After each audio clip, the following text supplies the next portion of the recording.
Hi guys, welcome to lecture 4 of our ecology unit. We are going to be looking at big idea 4. So it says biological systems interact, and these systems and their interactions possess complex properties. So the first thing that we're going to look at is population dynamics.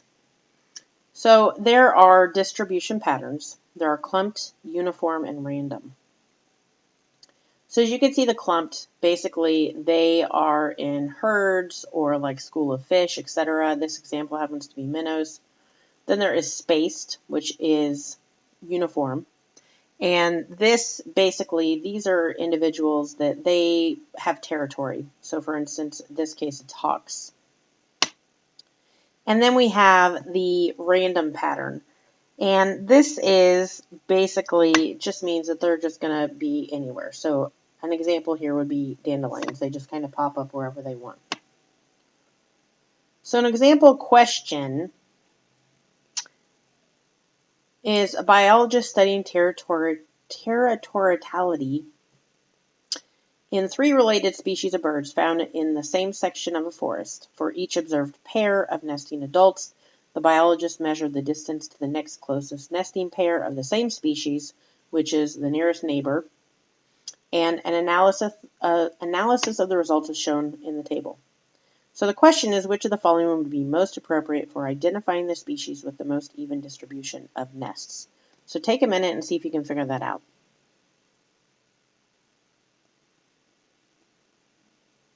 So the answer is actually C.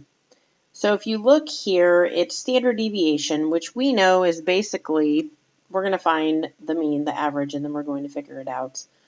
So that would give you the appropriate number that you need there.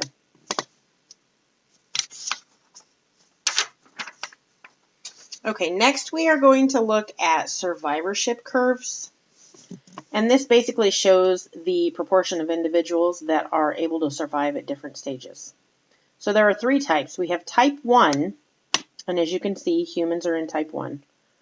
This is a high survivorship for the majority of life, and then there's a rapid decline. Type 2 is a constant mortality rate. And then type 3, individuals have a high mortality rate in the offspring, and then lower mortality rate as we get into adulthood, so once they're established. And in this case, we're looking at trees.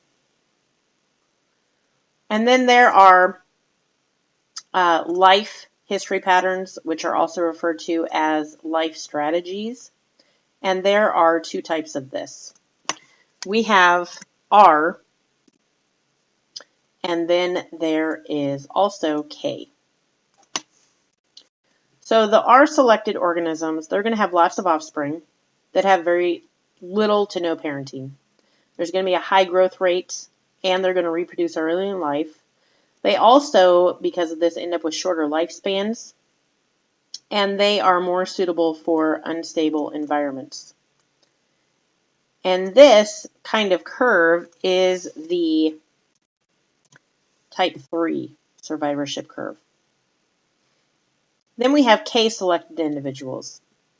And these individuals have very few young and very high parental investment, long lifespans, and populations near the carrying capacity of their environment. And they do need a stable environment. And this is a type 1 survivorship curve. So make sure that you are familiar with those 2. Then we have population growth curves. And this is when the birth rate and death rate are going to have effects on the population growth, obviously. So the growth curves are going to show the change in a population over time. So there are 4 phases. The initial growth, the growth rate is going to be low due to few individuals reproducing. We are going to have a higher birth rate compared to death rate. So that means the population is growing. The second phase is the exponential growth phase. And this is when there is a high growth rate, birth rate is exceeding the death rate, and the resources are plentiful. Now, when we get to the point in phase 3 where we are nearing the carrying capacity of the environment, then you're going to see a change in the graph. And the carrying capacity, which is usually termed as K, this is the maximum number of organisms that can be supported by the environment at that time.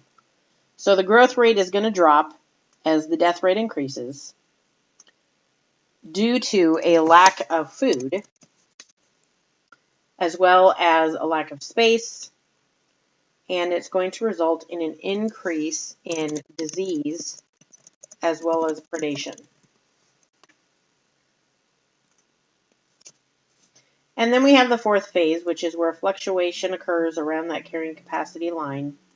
And if the population exceeds the carrying capacity, we're going to have a higher death rate than birth rate, and the population will decrease.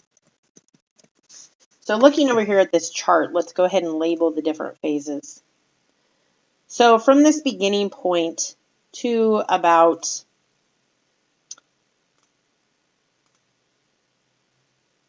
hold on one second here.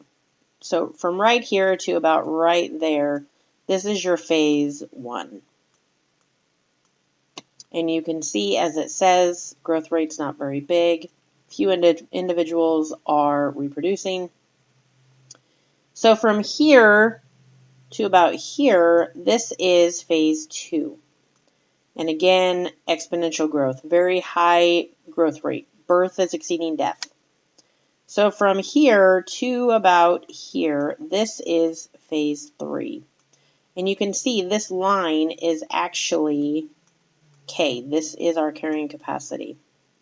So when we reach that carrying capacity, that is when we are going to get to this point and the birth rate is going to decrease and death will increase.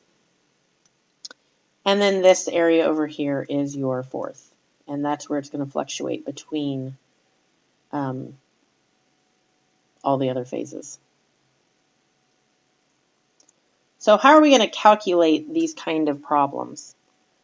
If you remember, calculating rate is a change in something over a change in another. So we will be looking at a change in population over a change in time.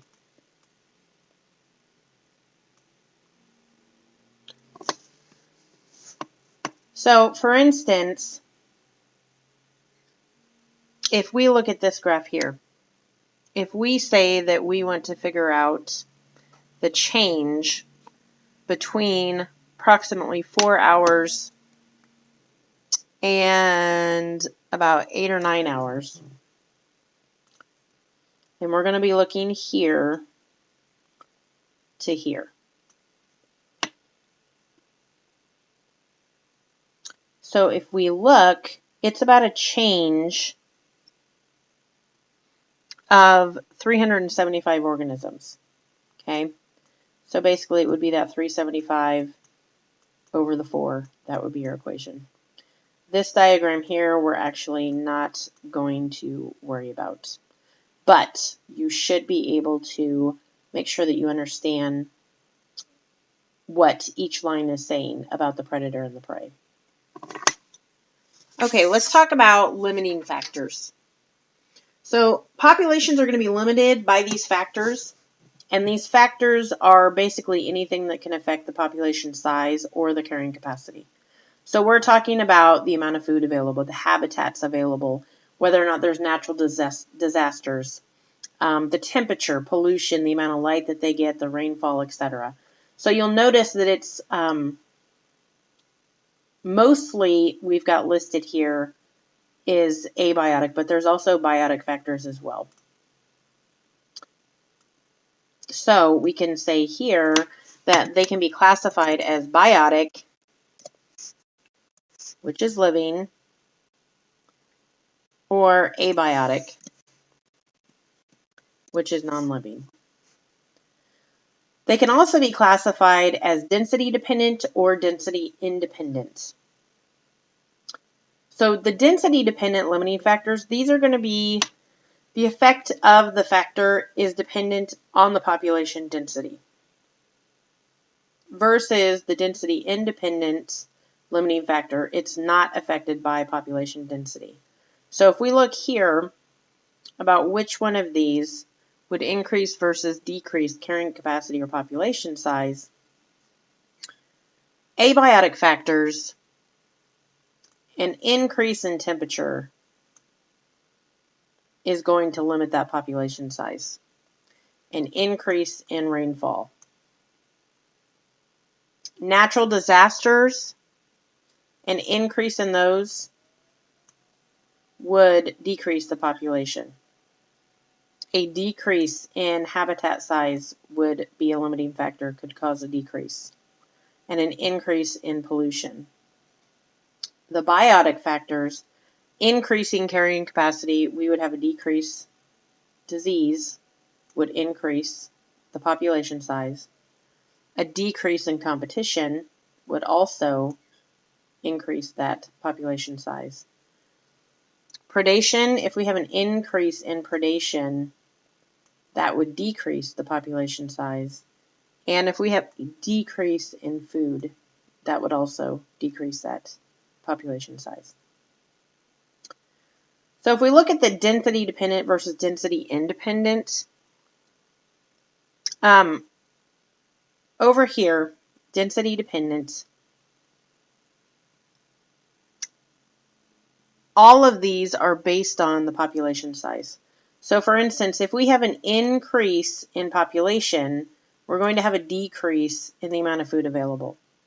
If we have an increase in the amount of competition, or we're going to have, an increase in the population, we are going to have an increase in the amount of competition. And same thing for disease. It would be an increase in population, increase in disease. As well here, if we have an increase in population, we will have an increase in the amount of predation. The density independent limiting factors will be, for instance, the amount of sun available, the temperatures of the area, the amount of rain, and of course natural disasters.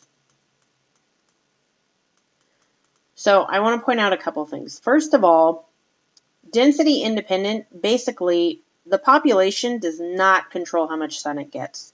It does not control what the temperature is. It does not control how much rain. It does not control natural disasters.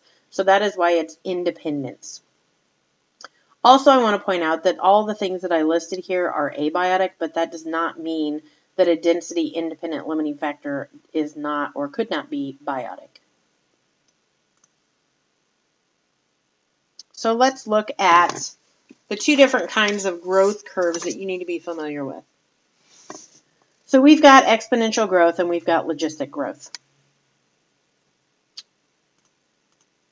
So let's take a look here at the exponential. This is also referred to as a J-shaped curve. And this is usually only seen in the human species. And basically, this is going to show, I'm going to add some notes here. This is going to show the biotic potential of a population.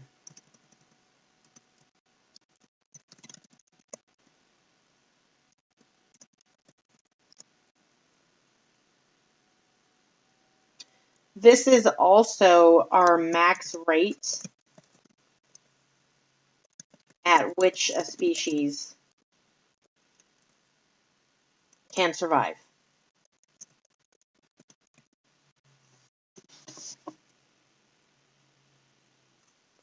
This is also going to increase when there are no limiting factors. And I'll give you just a second here to write those down. Next, we have the logistic growth. And basically, you can see here we've got a line showing our carrying capacity. And this is also called an S-shaped growth curve. And it's called logical because this is what is expected.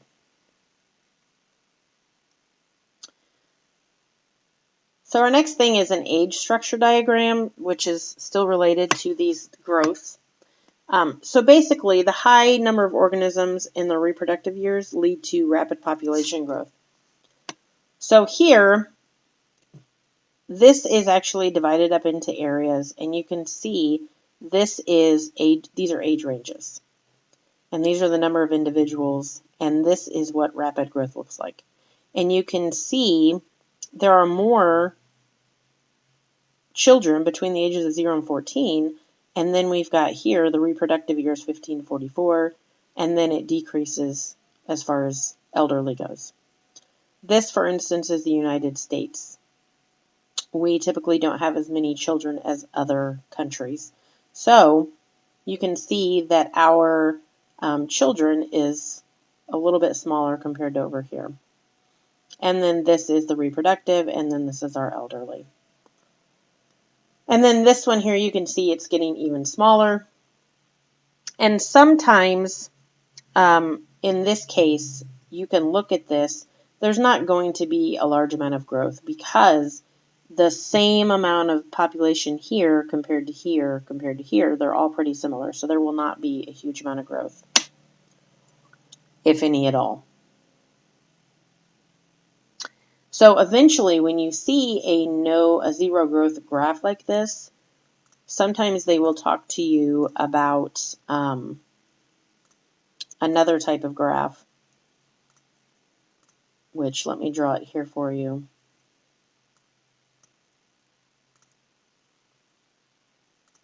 If I can get my computer to work with me. So this is an inverted graph.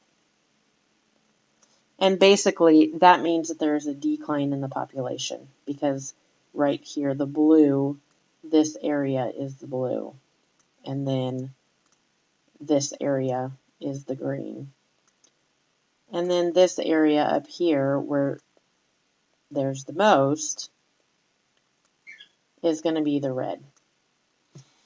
So you can see that there's not any room for growth. There will actually be a decline over time. And eventually, this graph could flip itself back over.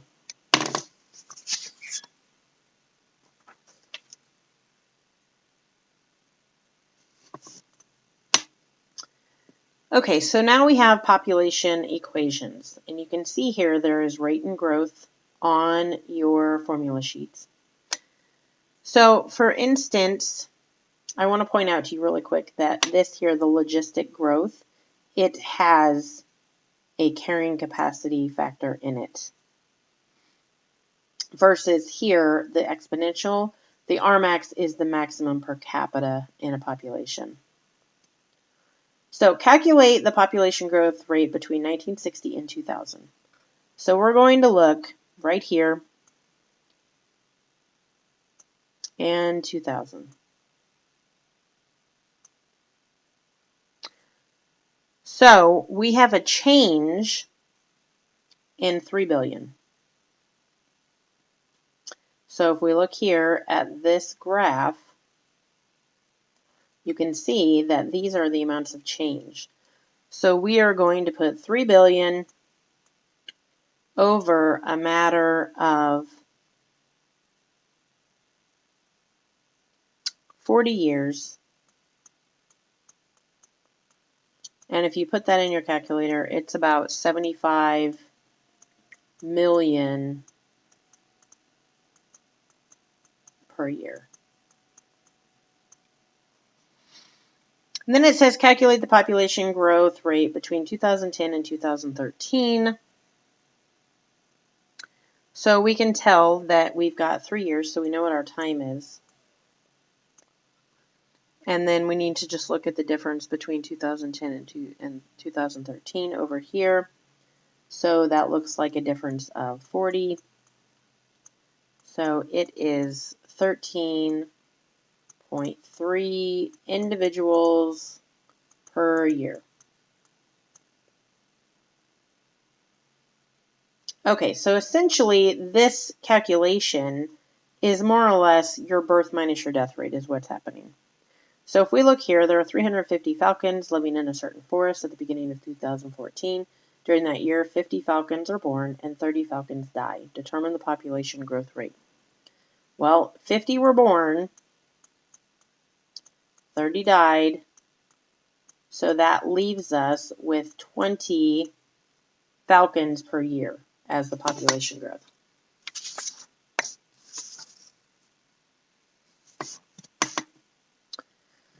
So D, a population has an initial population size of 1,000. Maximum per capita growth rate of this population is 0.6. Calculate the growth rate. So first of all, your 0.6 is your Rmax. So we're going to take that 0.6 times the 1,000. And that's going to be 600 individuals per year. So the biotic potential, or your Rmax, is going to refer to the maximum growth rate that can be achieved at that time by the population. It is the per capita birth rate minus the per capita death rate. So if the growth rate is 0.3 and the death rate is 0.2, then Rmax is going to be 0.1. Growth rate is also dependent on the number of individuals available for reproduction. So for instance here, calculate the growth rate when Rmax is 0.4 and there are 12 individuals. So again, that would be the 0.4 times the 12, and that's 4.8 individuals per year. Versus over here, we've got 0.4 still, but we have now 160 individuals that are able to reproduce. So that takes it up to 64 individuals per year. So this example, I want to show you because some people mess up on this. So complete the following table to show the population growth rate for each generation. So we know that we had 1,000 individuals. Our Rmax was 0.6. So now we're at 600 individuals per year. Now it's important to note that the second generation, you have to add that 600. So we are now at 1,600 times the 0.6, which gives us 960. Which means that we have to add that 960 to the next generation. So it would be 2560. And then you would do the calculations and so on and so forth to keep adding each generation.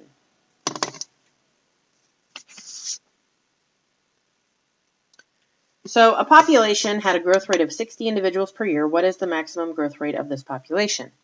So in this case, they've given you everything but your Rmax. So we know that we need to find our Rmax. So we're just basically going to set up that equation. Your N, which is your population size, is the 80. So we know that right here we have the 80. And over here we're going to have 60 individuals per year. So we end up doing some math and we get 0.75 as our Rmax. Here we've got 190 gray tree frogs in a swamp. If the R equals negative 0.093 frogs per year, predict the population size the next year. So in this case, we're starting out with a negative number, which is why I threw this one in here. And we're going to do the same math. So that ends up as a negative 17.6. Now keep in mind, you have to use whole numbers. So, because we're talking about population, so we're going to round that up to approximately 18. So if we take that 190 and since it's a negative number, subtract that 18, then our answer would be 172 of the population. Then we have logistic growth. This is when it occurs because of limiting factors and a carrying capacity. So here in a mouse population of 1,000, the maximum per capita growth rate is 0.6. The carrying capacity is 8,000. Calculate the growth rate. So we are going to switch formulas to this one right here.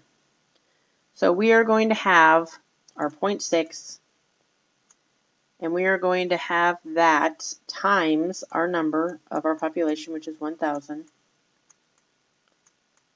And then we are going to multiply that by the 8,000, which is our carrying capacity, minus our population, divided by our carrying capacity. So if you do the math, which keeping in mind AP exam, you cannot use a scientific calculator, we end up with 525 individuals per year. So complete the table, show the population growth rate each year, assuming the carrying capacity is 8,000. So this one here, this is what we just did, right? So this is our 525.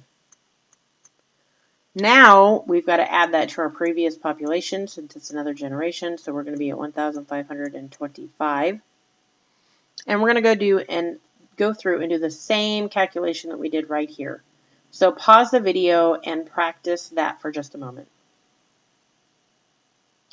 So if you did everything right, you should have ended up with 741 individuals per year, which makes this new number 2266.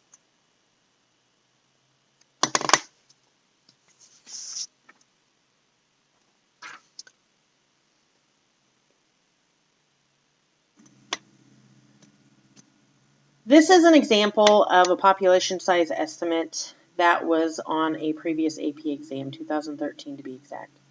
So basically what happened is they wanted to look at a group and look at their population, and they ended up capturing a certain number of individuals, letting them go, and then recapturing them again. So this shows you that they know that there was a population and then how many they recaptured. So we are going to find out the total number of individuals in the population. So we're finding this one right here. So we know that we are trying to find the population. So we started with 180. We do not know how much this is. And our group over here, we know that we started with 14 and we've got 88. So in this case, we're actually going to do some cross multiplication. So 14x is going to equal that 180 times the 88. And then we're going to end up dividing both sides by that 14. So in this case, our x is 1,131. So it's important for you to understand that we're estimating the population size based on this population of original captured individuals, okay? So same thing here. Initially, 30 sharks were caught and tagged. So we have 30. And at a later time, 60 sharks were caught and tagged, and 10 were already marked. So we have 10 here. We have our 60 here. And again, we're going to do that cross math. So we've got 10x, and that's going to equal the 30 times the 60, so we're at 1,800. And then divide that by 10, our x is going to equal 180.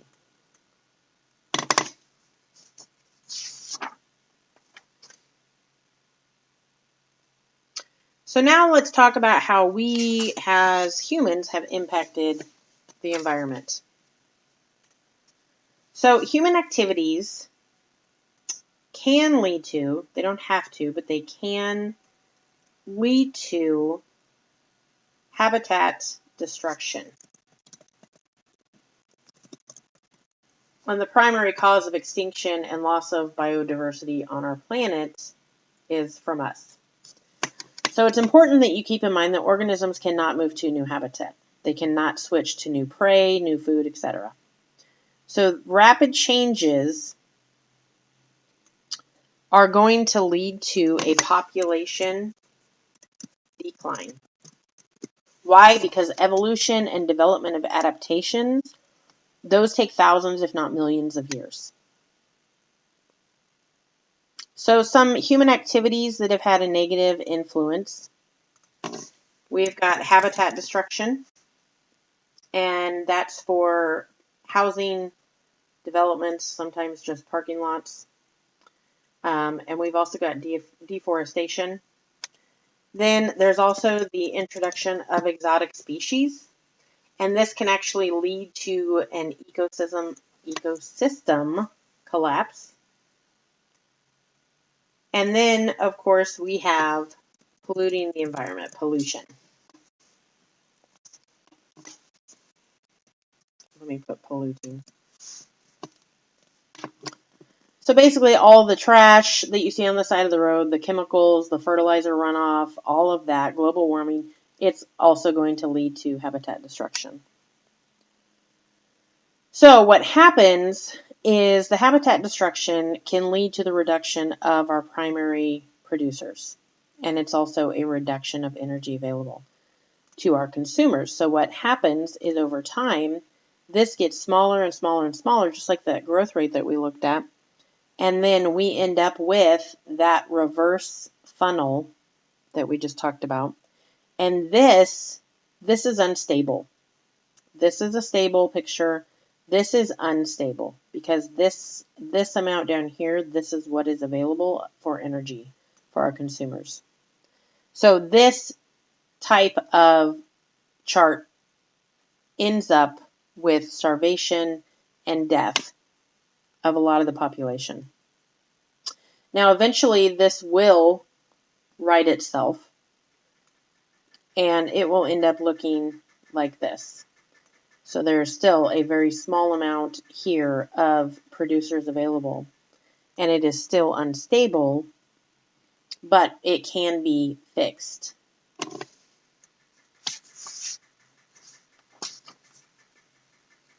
So let's talk about the pollution.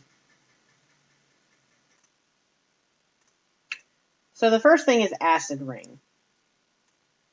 And we learned early on that all organisms are going to have, I did that backwards, sorry, a limited pH range. So basically what happens is that with all of the burning of fossil fuels, etc., then the soil ends up becoming acidic, and then the plants are going to die. And then the freshwater systems become acidic, and then the aquatic plants die, and then organisms die. And then we have global warming. Everyone's heard of that. This is an increase of the greenhouse gases. And basically, because of that increase, it causes more of the heat to be trapped. And then that leads to an increase in global temperatures. And this is actually a chart of reconstructed temperatures over time. And you can see the huge increase that they have predicted compared to previous. Then we have the hole in the ozone layer. And basically, we know that the ozone filters out UV rays. So this ozone can be destroyed by man-made chemicals. So like your CFCs. These things are in like aerosol cans and different solvents, etc. And so basically this increased exposure to the UV, also it leads to higher mutation rates.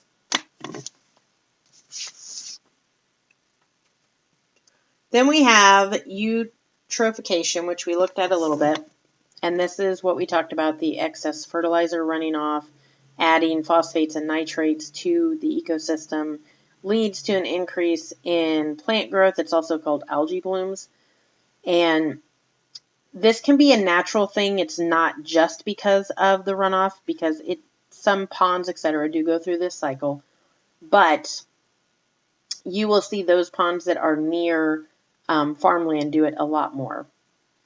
So basically, the light is blocked, the plants below are going to die, and then the algae population below is going to die, and then that decomposition and respiration done by the decomposers leads to the depletion of oxygen, resulting in fish and other animals in here dying. Then we have biological magnification. And this is where substances like pesticides, heavy metals, etc. are going to move up the food chain. So, for instance, down here, these chemicals are eaten by organisms, which in turn the fish eats, which in turn the bird eats, which in turn we eat, etc. So that is what biological magnification is. It keeps moving up the food chain.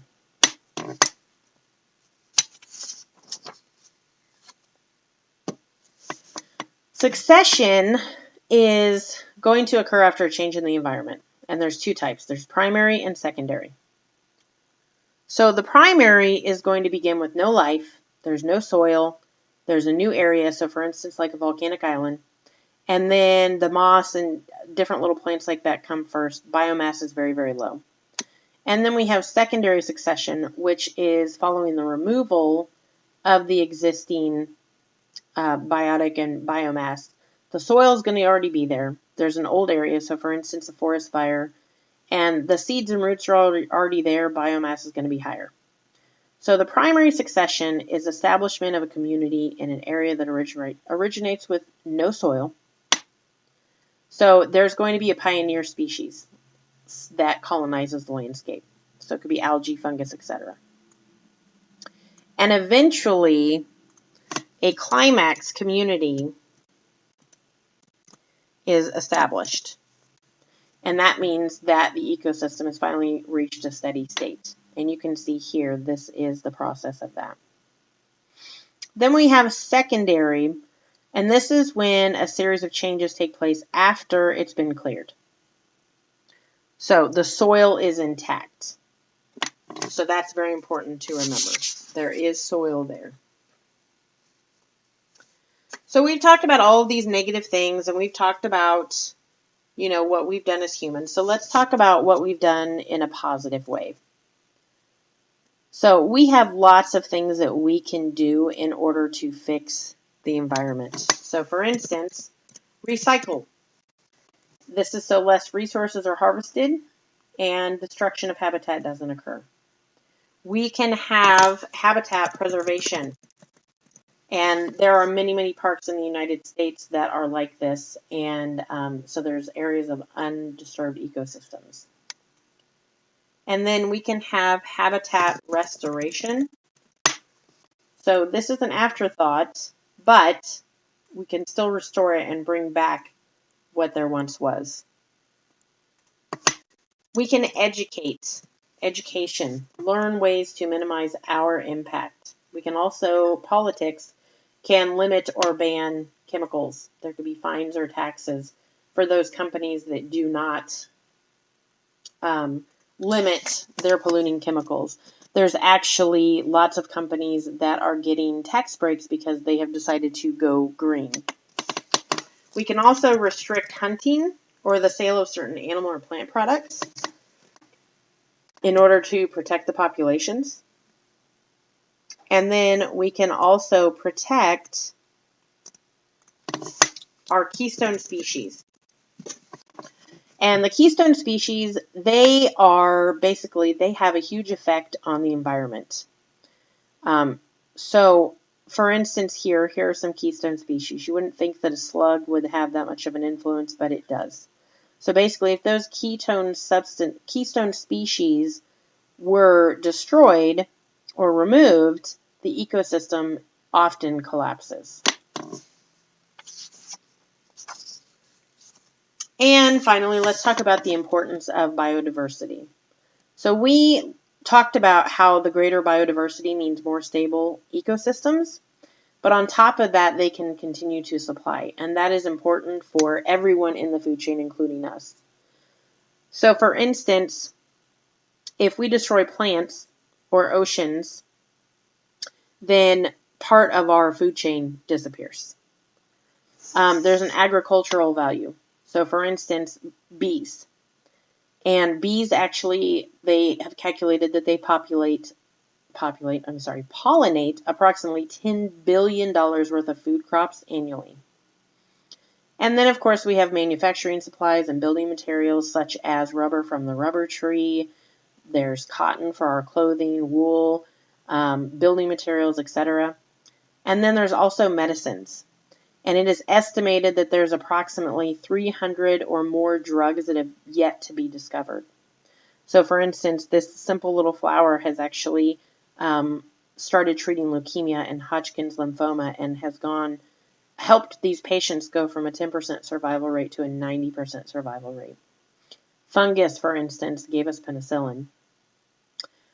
This horseshoe crab, these are actually captured. They're not killed, but they're just captured.